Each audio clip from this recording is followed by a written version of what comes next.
fact, the Northern News have threatened to embark on a mass action should the federal government remove subsidy, stressing that the 800 million palliative will be looted by government official. Fuhad, it's mixed reaction. Some people say that, okay, we can work with the 800 million, though a very minority, a very small, faction of people think the palliative is good. But you will see here that majority are against the palliative. The Northern Youth is going as far as threatening to embark on a mass action if the federal government goes on. So I think that for once, a lot of these bodies, a lot of these unions are on the same page. They do not agree with the plan of the federal government to subsidize with the 800 million that they have gotten from the World Bank. They insist that local refining is the way forward. Fuad. I think it was the same issue we discussed yesterday extensively. And I think, it's not too much of a surprise that organized labor, civil society organizations, groups are already talking about the grant, whether it's a grant, whether it's a loan, or how you want to put it. The reality is that, because again, I think one of the callers or one of our listeners sent me a message yesterday saying that look, it was a grant but not a loan. Yeah. And that the difference is that there's no interest on it. The reality is that you're still going to pay back. Yeah, exactly. Interest or not. So the question we should ask ourselves is that, is it the interest that we're going to pay on it that matters, or the fact that we're going to also get another loan facility, even if it is interest free, but you still have to pay back? You see, the reality of what we are facing, is that we need to sit back and ask ourselves, why is a country held by the jugular by a few? And again, I'm sorry to bring up the issue of conspiracy against the Nigerian people again in this discussion this morning. Because again, there's no way you just want to rationalize it. There's no way you want to put it on the test of simple, intelligence, that you are going to be able to rationalize the fact that we don't have a functional refinery in Nigeria to take care of local refining and local needs and all of that. Other than to say that, look, there are people in government, out of government, in the business world, in the religious world, and of course maybe in the international community that have sat on this and ensured that we don't have a functional refinery. If you look at what I think one of the riders that you read out now, the reality is that this $800 million grant will be looted by politicians. There's no way that, and again, what is palliative about this? The reality is that even subsidy itself is a form of palliative. Yeah. So you want to remove subsidy and then subsidize another thing. We keep saying that subsidy is not the problem. It's our own management of subsidy that is the problem in Nigeria. So if we have not been able to manage subsidy on petrol, and then want to divert that money to another thing, how are we sure that the same money will not be looted again? The reality is that it will still be looted again. And I say again that there's no subsidy or no palliative that can assuage the suffering of Nigerians when it comes to what is going to happen if we remove subsidy without fixing our local refineries. There's nothing that they cannot say. Okay, look at even what they are suggesting on this $800 million grant. The suggestion is that they are going to do cash transfers to Nigerians, vulnerable Nigerians. Who are the vulnerable Nigerians? They have a list.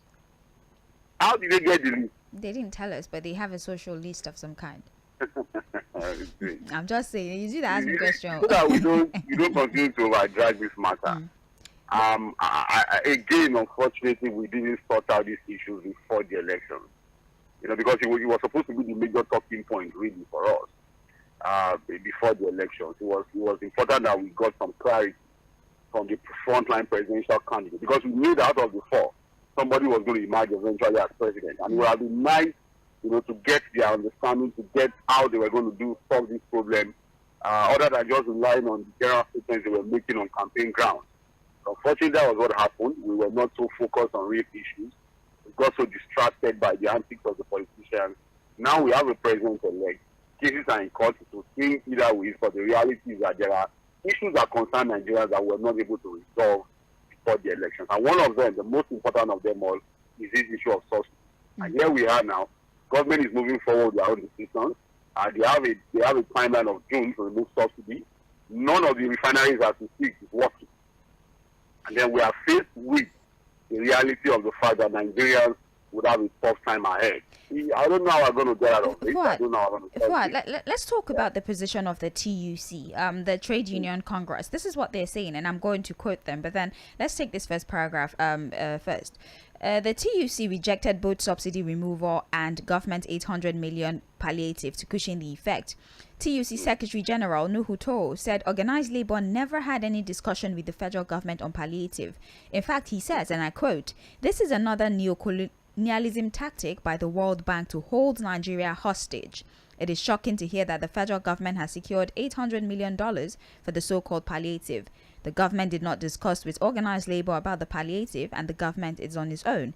It is instructive to note that social dialogue is undermined in this circumstance." So, aside from the fact that other bodies believe that this fund will be looted, the trade union actually think that this is another tactic by the World Bank to hold Nigeria hostage and continue to interfere in the operations of our country, the running of our country. What do you think? Do you think that's a tad bit exaggerated, or he has a point? You know that most of these world bodies, whether it's the World Bank, the IMF, the World Trade Organization, these are neo-colonial imperialist structures to hold developing countries by the jugular. These institutions were set up to ensure that, look, developing countries remain underdeveloped. There are books, there are facts to these things. Again, they are called neo-colonial structures, imperialist structures to ensure that countries like Africa, which the Western world continues to subjugate, remain perpetually poor and underdeveloped.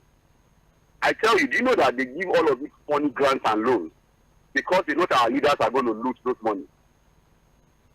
They deliberately give those money, and because in their mind of mind, they are completely sure that those monies will be looted. So they keep giving you those money. And so you continue to remain indebted to them. It is deliberate.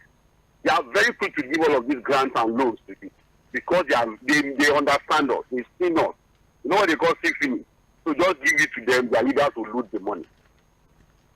And so you continue to remain indebted to them. Then they begin to give you all manner of conditions. They begin to dictate to you how to run your economy. And that's the unfortunate thing, really, about the situation in most African countries. Well, page 5. It's unfortunate. You know, I talked about the fifth estate of the realm. I like the fact that as the fourth estate of the realm, we are doing our job to educate Nigeria, to inform Nigeria. But I also like the fact that the labor union has stepped up.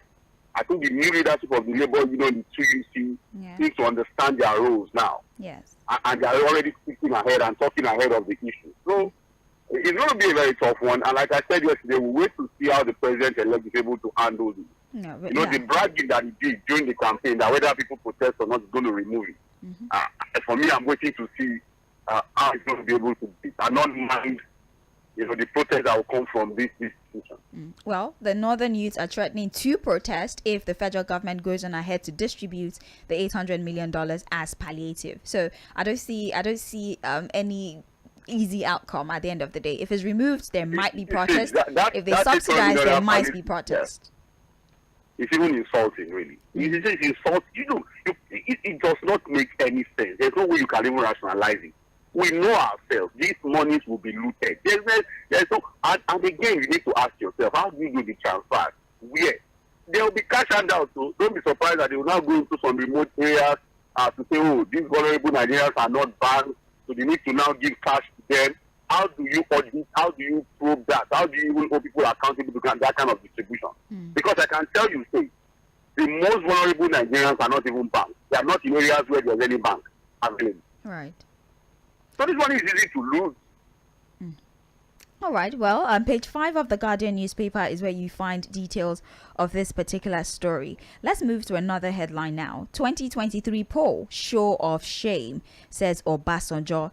Riders to this, he says he's too old to keep quiet and watch. Insists Nigeria more divided now than ever. The former president Olusegun Obasanjo yesterday described that the just concluded election in the country is a painful show of shame, saying efforts should be made by patriotic Nigerians to correct it and not allow it to repeat itself. The ex-president criticized the growing debt profile and the spending spree of the government at all tiers, especially those at the helm of affairs currently, likening the situation to spending like a drunken sailor. He did give some suggestions. He says, let me suggest 3 ideas that I think can enrich the direction of the conversation today. First, he says that to urgently facilitate the process of national moral reenactment and national reconciliation, so that potential will enhance skilled for the aggrieved and leaders across Nigeria and assuage the youth. Basically, youth empowerment, to summarize that. He also spoke about it has become inevitable. Thinking out of the box has become inevitable in the face of Nigeria's dwindling fortune. In oil revenue, Nigeria's huge foreign indebtedness, and the urgency of diversifying Nigeria's neocultural economy, basically diversification of the economy. And also, he says the political will and political action and administrative effort must be invested on reforming public service into capability-ready institution that could enable Nigeria develop agenda beyond 2023. So what he's saying, youth empowerment, diversification of the economy, as well as making sure that our institutions, the political will to make sure our institutions function the way they're supposed to function. So, Fuhad, what do you think about his ideas, and also what do you think on his insistence that the just concluded 2023 presidential and state election is a show of shame? Well, if what I'm going to do this morning on the former president's statement is to take the message and we just leave the messenger, not bother with the messenger. Because if I was going to bother with the messenger, then I would say he doesn't even have the moral standing to say what he's saying. But let's just go with the message. Again, we agreed that the last election has a lot of issues, a lot of glitches. To a great extent, or to a large extent, INEC dropped the ball. Because again, the hopes of Nigerians were raised to a point where we thought that we're going to have what could be considered the best elections ever. But I think the last time I said something, I'm going to repeat it. If we look at the elections we've been having, again, I'm not saying this election is perfect. We expected more, and I must say that no, to a great extent, INEC, disappointed in some areas that we thought were going to be easy, and of course, give more credibility to this election. But I'm saying again, as somebody who has been part of the election process from 1999 to date, that look, if you compare what we have been doing from 1999 to this last election, it's far, far better than what we've ever done. And that's the reality. And recently we played a clip. Because if Chief Ogisewa is a show of shame, I must say that his own, the election he conducted in 2007 was a complete disgrace. Can you imagine an election that even the person that won, that benefited from the election, said that we should never have this kind of election before in our life as a nation? The same election that he himself called a do or die affair. So again, like I said, let's not bother with the messenger. Let's just look at the message. We need to fix our electoral process. We need to work more. We need to be more innovative. We need to introduce more technology. Then we need to begin to demand selflessness from Nigerians. Because again, no matter the innovation that you bring to have a proper electoral process, the human factor is also very important. Like we have always said, the innovation of beavers is fantastic. It has come to stay. It is the reality of Nigeria. We're supposed to make our electoral process better. But what of the human factor? Beavers were supposed to stop overvoting. But we still saw the human factor that led to people bypassing beavers, and then of course we saw the issue of overvoting. But we are hoping that beavers will be able to sort that out, to detect it. What of the issue of thuggery, voter intimidation, harassment? That's even beyond INEC. That's also about security operations and arrangements to ensure that people are not intimidated or harassed when they want to cast their vote. So those are issues that we now need to sit down and fix. So like I said, we are not saying the election was perfect, but if you have to compare, because I like people to listen to me carefully, what we did, the elections that we have been doing from 1999 to I was thinking it was a lot better. But of course, we could have done it a bit more better. We could have, achieved more with innovations and the guidelines that we created. But the good thing is that we have the court process going on now, and we are hoping that the glitches that we saw will be fixed by the court, especially for the satisfied man who have been able to put their documentary evidence together and present it before the court. On the issue of youth empowerment, I agree. We need to do more for the youth. It's important that we create employment, for the youth. The employment rate is completely embarrassing. It's about 33 to 35%, I think. it's embarrassing, Sage. We need to work more. Look at the economy. Yes, diversify our economy. It's also important. Agriculture, we talked about the extractive industries. We need to fire up our manufacturing sector by fixing our energy problems. So I agree with all of those things. And again, it is what it is. It's a national dialogue that we'll continue to talk about. We'll continue to fix. I also think that we need to find a way to unite ourselves now. And that would also be dependent on the actions and inactions of this particular government that is coming in, the incoming government. They need to form a government of national unity, a government that brings everybody together and that assuages the fears of different groups, whether on religious issues or ethnic issues. We need to go back again as one united, peaceful country and then continue to forge ahead. Well, for more details, be sure to check page 8 of the Vanguard newspaper. That's where you get more details on that particular story. Let's move on now. Peter Obi has no plan to leave Nigeria. Peter Obi has no plan to leave Nigeria. A rider to this cautions APC to stop campaign of calumny against Obi.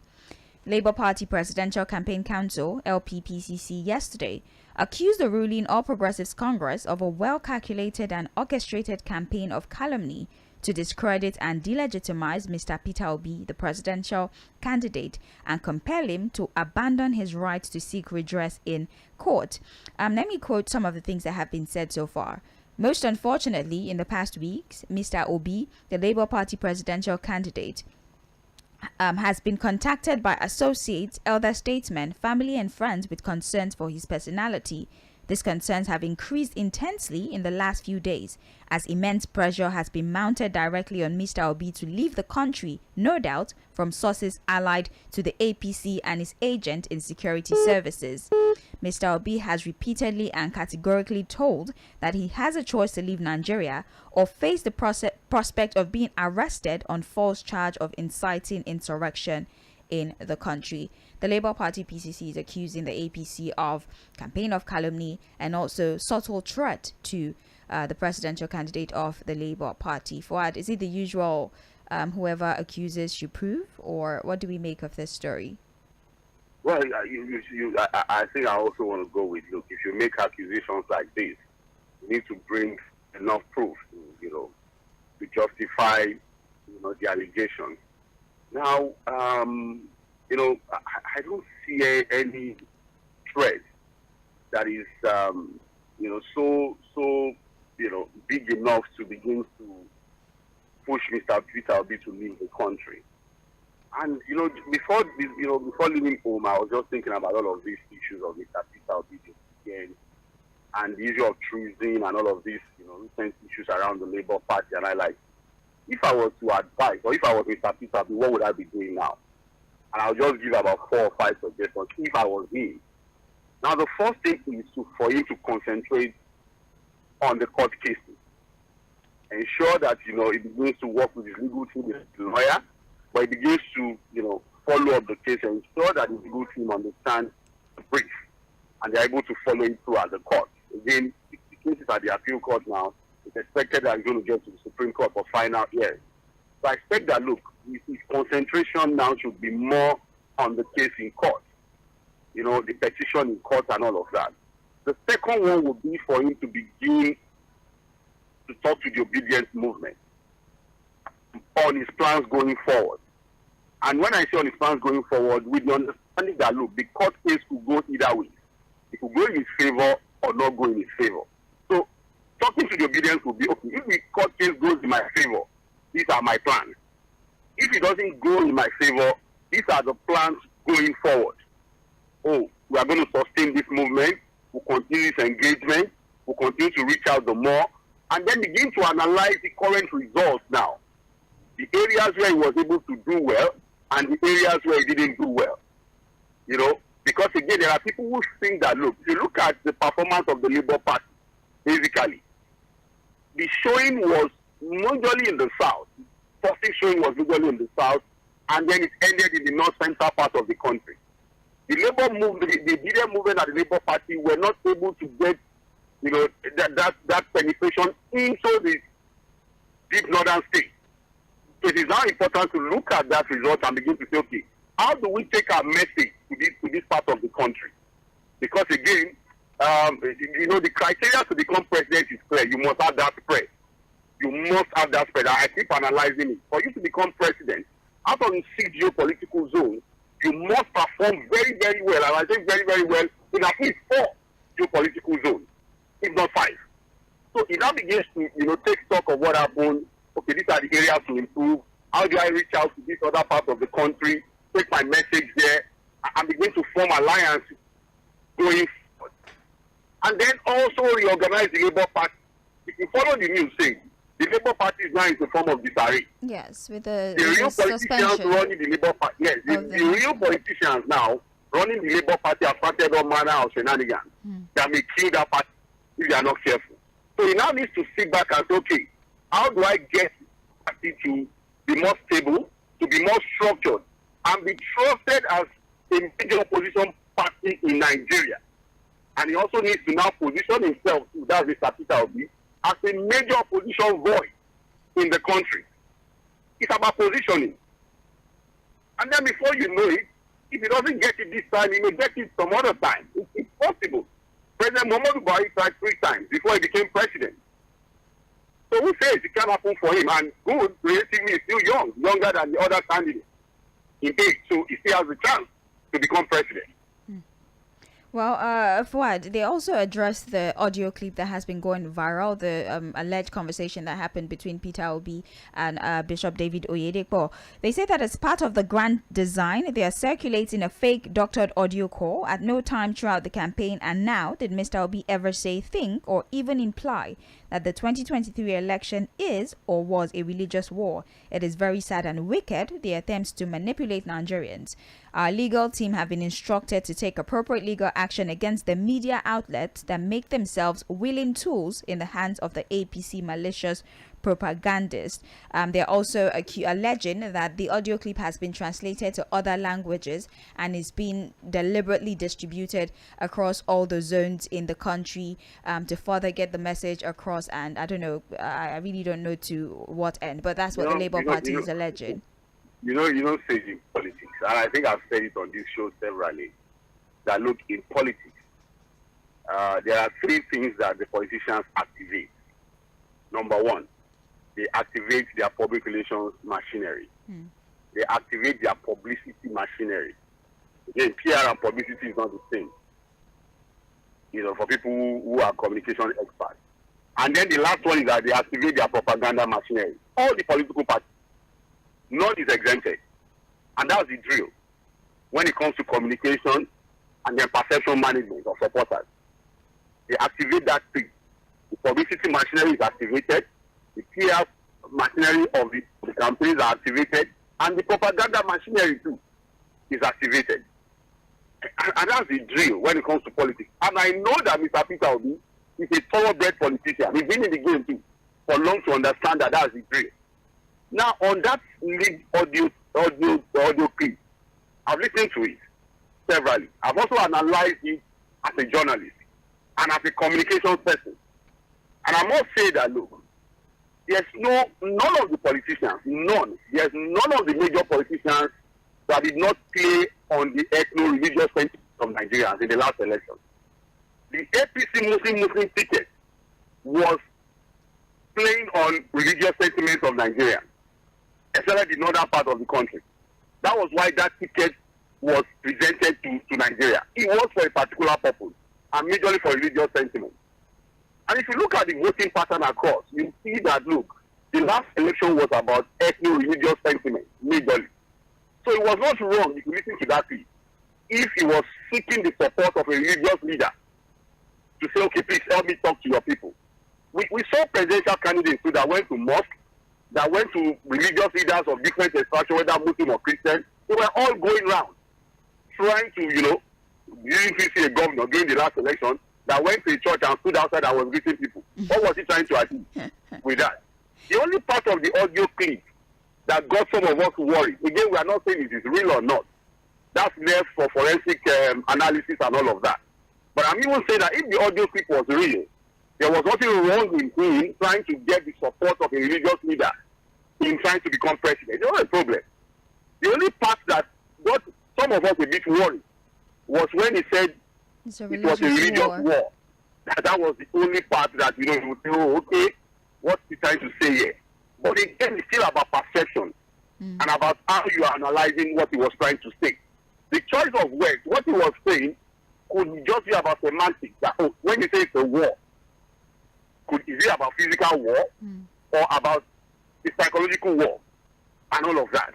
But the reality is that, look, all of the politicians the last time out played on the ethno-religious sentiment of Nigeria.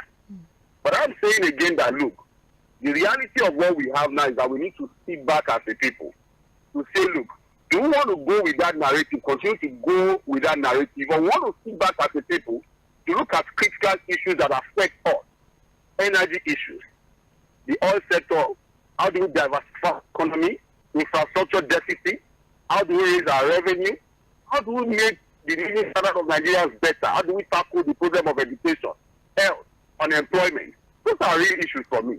Not all of the sentiments that the politicians threw at us during election. Right.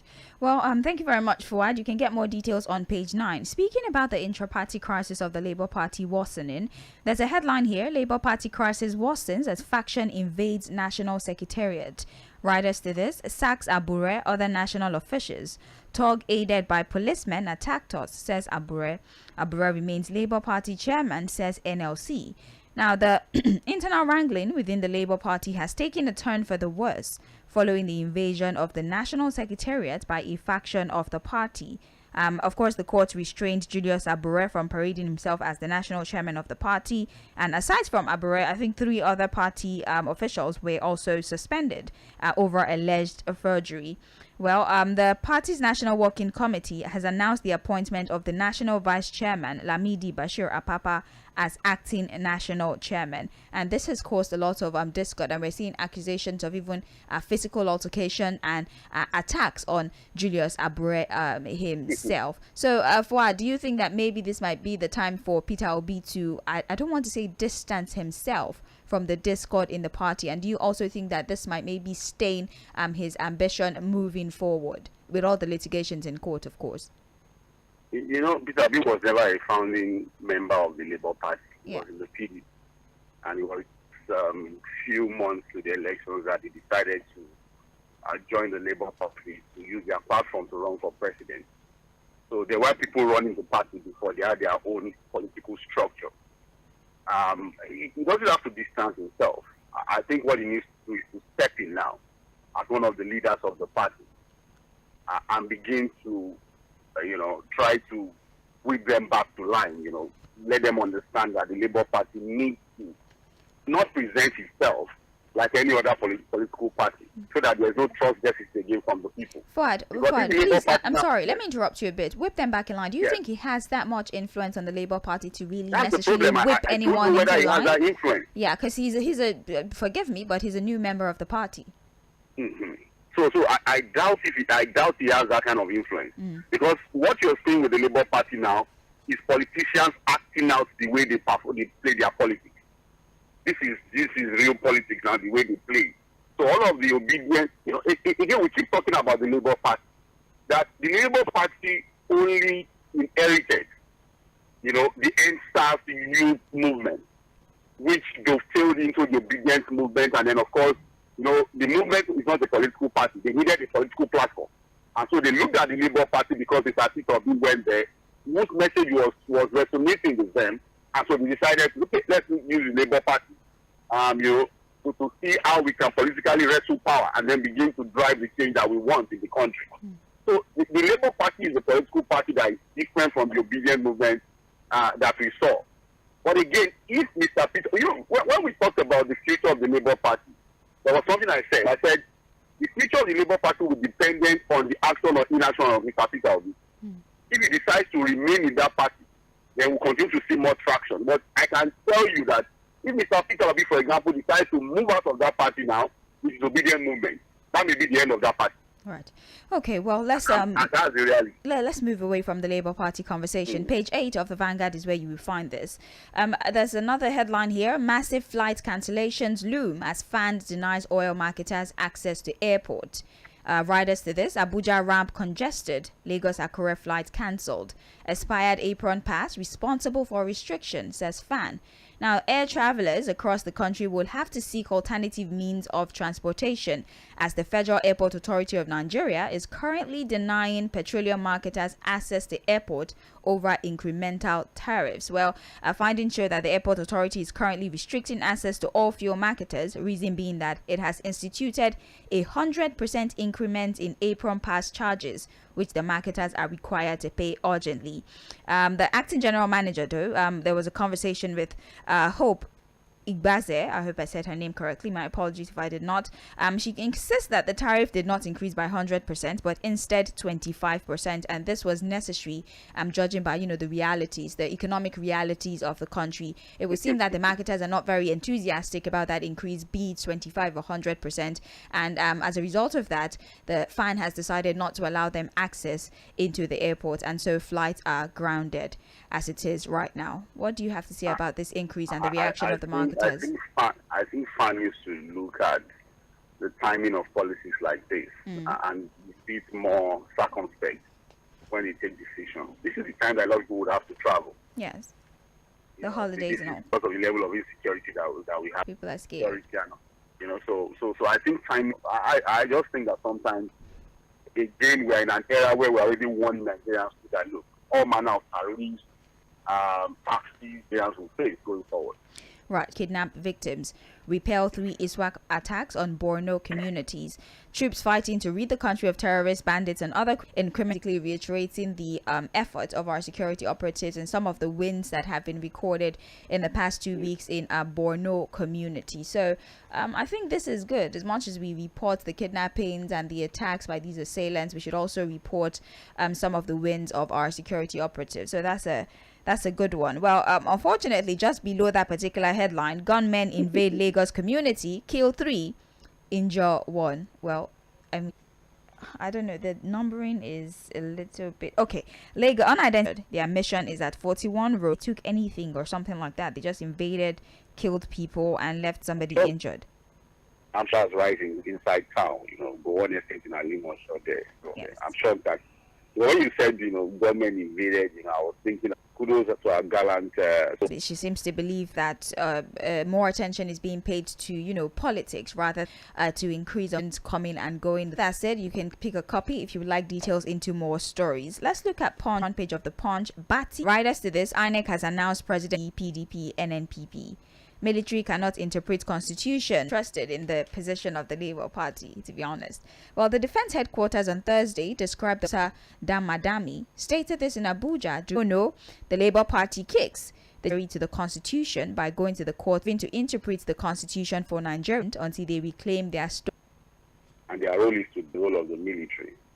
And so even if they now are very emphatic about the fact that the core party process of is now a winner until the court decides. Well, it's also laying claim to the mandate, that they own the mandate. The mandate was stolen from them. And this is the first time, interesting, you see, that we're having more than 2 parties that look. But the reality is that it's in the need for people to behave themselves. It was completely embarrassing. And like I said yesterday, some of us suffered to ensure that democracy returns. Look, democracy will remain in the country. All of the issues that we have continue to talk about, we need to continue. Definitely. Diversion by Limited over the alleged diversion and conversion of 20 billion naira by its officials in the guise of payments to consultants. This is despite the NNPCL denying the allegation earlier on Monday. So the Deputy Chairman, House Committee on Banking and Currency, Hafiz Kawu, have moved a motion of urgent public importance urging the chamber to probe into the alleged crime. So the NNPCL has been accused of mago once again. 20 billion naira. They're saying it was diverted, and on paper is being written that it was a payment. What? It's important. If it was the job, the consultant did for them. No, they just said consultants. Really, they didn't specify. It goes for all manner of the same job they are giving to consultants. But again, this again just. I'm not too excited about the probe from the House of Reps, because there are too many things they probe without any result. You just hear the initial gaga. So they probe subsidy. Adulterated fuel, yeah. We didn't get anything at the end of the day. They were going to probe anything. So I'm not when it comes to probe from the House of Reps. Not even this one that a new. I said it again. We need to have. Indeed, we are able to. Outcome of the audit that was done. I was very, very shocked. How was this sustained for so a group of persons who hold different influential positions and all when it comes to corruption, before it kills the country. Well, blames APC as police occupy secretariat. Also addressed that. IG decorates newly promoted DIG, AIGs. In the described last years on warfare is fake. Obi wants 1,000 naira. Student set suspended killer's house ablaze. We also have here Obi Dati's the writer to this knocks the leading rights lawyer Mr. Jin in sub basis in the law, and he has not breached any treason. Glass of water when he nothing treasonous about that. I have different opinion on it, but the reality is that again, the last time out I said it that I thought that I think it was too much off. How do I put it now? Even known to the election. You go through the legal process, go to the court, and fight. Yeah. Those are extreme statements. I don't think they are statements. In the 31 months after $1 million facelift for the